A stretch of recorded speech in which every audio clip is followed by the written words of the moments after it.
Halo sobat, assalamualaikum warahmatullahi wabarakatuh. Welcome back to my YouTube channel.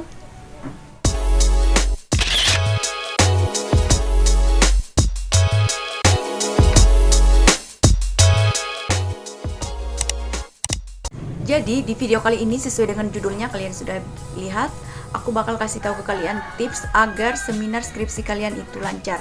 Dan sebelum aku memberitahukan tips ke kalian, jangan lupa subscribe dulu channel aku dan jangan lupa di like, komen, and jangan lupa juga follow Instagram aku di sini ya. Oke, just keep on watching. Oke, lanjut. Sekarang aku bakal kasih tahu ke kalian beberapa tips, dan tips ini aku juga sudah lakuin sebelum aku bertempur.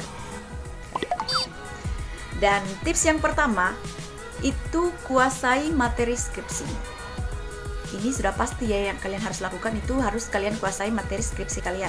Jadi kalian rancang sebuah cerita yang secara umum menggambarkan apa yang sudah ada, maksudnya yaitu penelitian sebelumnya, sehingga kalian bisa tahu apa yang belum ada, dalam artian itu permasalahan. Dan selanjutnya kalian mengisi apa yang belum ada itu, dalam artian itu topik penelitian. Bagaimana kalian mengerti kan maksud aku yang tips pertama ini? Nah, misalkan judul penelitianmu itu ada kembarannya, maksudnya ada samanya. Jadi kalian sebelum ujian itu kalian harus cari tahu dulu, misalkan judul kalian itu sama dengan si A atau angkatan ke atas kalian. Kalian harus cari tahu dulu dia membahas tentang apa. Jadi kalau misalkan dosen penguji kalian bilang, skripsimu ini sudah ada yang teliti, kalian bisa jelaskan, iya Pak, memang sudah ada, tapi dia membahas tentang ini, sedangkan aku meneliti tentang ini. Jadi kalian ada alasan untuk menjawab pertanyaan si penguji itu. Lanjut kita ke tips yang kedua. Di sini aku sudah catat, presentasi sesuai dengan alur cerita. Jadi kalau kalian ujian itu, buat presentasi kalian sesuai dengan alur cerita di skripsimu itu. Nah, dalam hal ini kalian bisa membuat presentasi mengikuti alur skripsi kalian, mulai dari pendahuluan, metodenya, alat dan bahan, hasil penelitian kalian, kesimpulan, dan sebagainya. Saat presentasi yang kalian harus lakukan itu, rangkaikan dulu alur ceritanya, setelah itu baru munculkan slide-nya. Jadi pada saat kalian sudah di depan penguji, kalian rangkaikan dulu alur ceritanya, setelah itu baru kalian munculkan slide presentasi kalian. Mengerti kan maksud aku? Nah, tips dari aku untuk dari segi slide presentasi yang kalian tampilkan saat seminar, saat ujian, kalian buat saja slide atau poin-poin terpenting yang akan ditampilkan di slide presentasi kalian. Kalian jangan memasukkan semuanya, misalkan pendahuluannya ini segini, kalian masukkan juga. Itu kalian buat saja poin-poinnya. Intinya kalian jelaskan sesuai dengan yang ada tulisan kalian. Jadi di slide-nya itu poin-poin terpenting, setelah itu selebihnya kalian jelaskan ke penguji kalian. Lanjut kita ke tips yang ketiga, dan tips yang ketiga dari aku ini yaitu kalian berlatih dengan serius. Jadi pastikan saat presentasi ujian kalian itu minimal 10-15 menit, dan itu minimal ya, kecuali di kampus kalian itu memperbolehkan lebih dari 15 menit, itu bisa saja kalian lakukan. Tapi biasanya juga penguji itu bosan mendengar kalian presentasi, ya kan? Jadi minimal kalian berlatih minimal 10-15 menit, itu kalian rutin ya latihan. Jadi ini aku kasih tahu ke kalian. Aku pribadi, maksudnya pengalaman aku itu saat aku sebelum keluar jadwal ujian aku, hal-hal yang aku lakukan salah satunya ini yaitu aku belajar presentasi. Jadi pada saat itu aku punya teman, dia punya, kebetulan orang tuanya itu punya proyektor. Jadi aku pinjam proyektornya dia agar aku bisa latihan sambil menjelaskan dengan memunculkan slide-slide aku. Jadi pada saat itu aku pinjam proyektornya sekitar 2-3 hari aku latihan. Pokoknya aku latihan terus-menerus dengan menggunakan proyektor itu. Jadi aku minimalkan 10 menit untuk latihan sambil menjelaskan. Aku latihan itu mulai dari pembukaan saat ujian. Setelah itu aku memaparkan materi aku dan memunculkan slide-nya sambil menjelaskan lagi.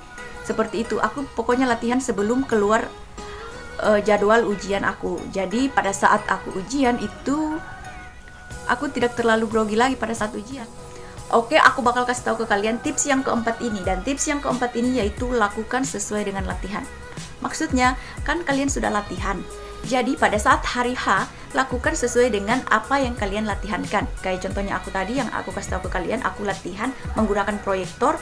Jadi kalian jangan lupa pada saat hari H sesuai dengan latihan kalian, mulai dari pembukaannya, penutupnya, dan penjelasannya, memunculkan slide-nya juga seperti apa. Jadi kalian harus meminimalisir 10 menit untuk presentasi penelitian kalian. Kenapa aku sarankan ke kalian meminimalisir 10-15 menit saat latihan? Karena ketika kalian sering latihan di rumah atau di kosan kalian itu saat hari H itu pasti akan tepat waktu. Karena kalian sering latihan 10-15 menit. Jadi ketika hari H-nya juga kalian pasti akan tepat waktu saat presentasi. Lanjut kita ke tips yang terakhir atau yang kelima. Aku kasih tips ke kalian menjawab pertanyaan.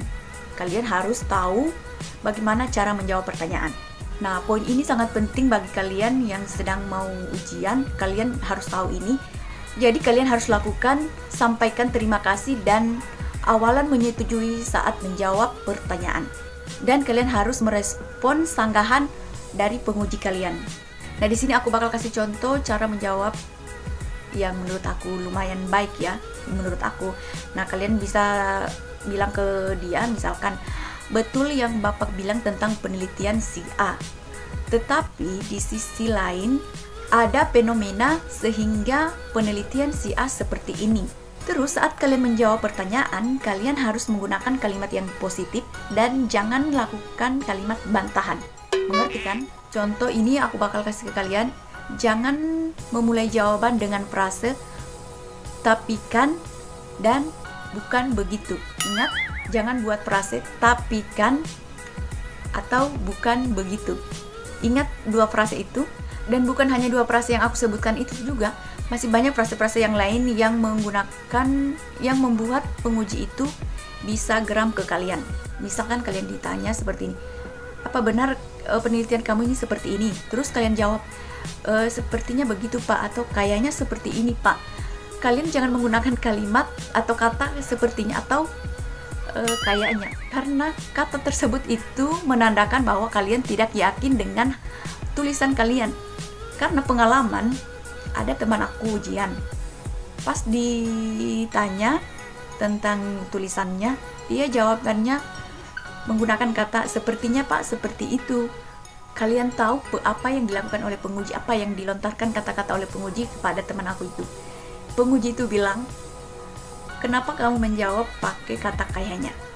Kata kayaknya itu menandakan bahwa tulisan kamu saja itu kamu tidak yakin. Bagaimana dengan aku si pembaca?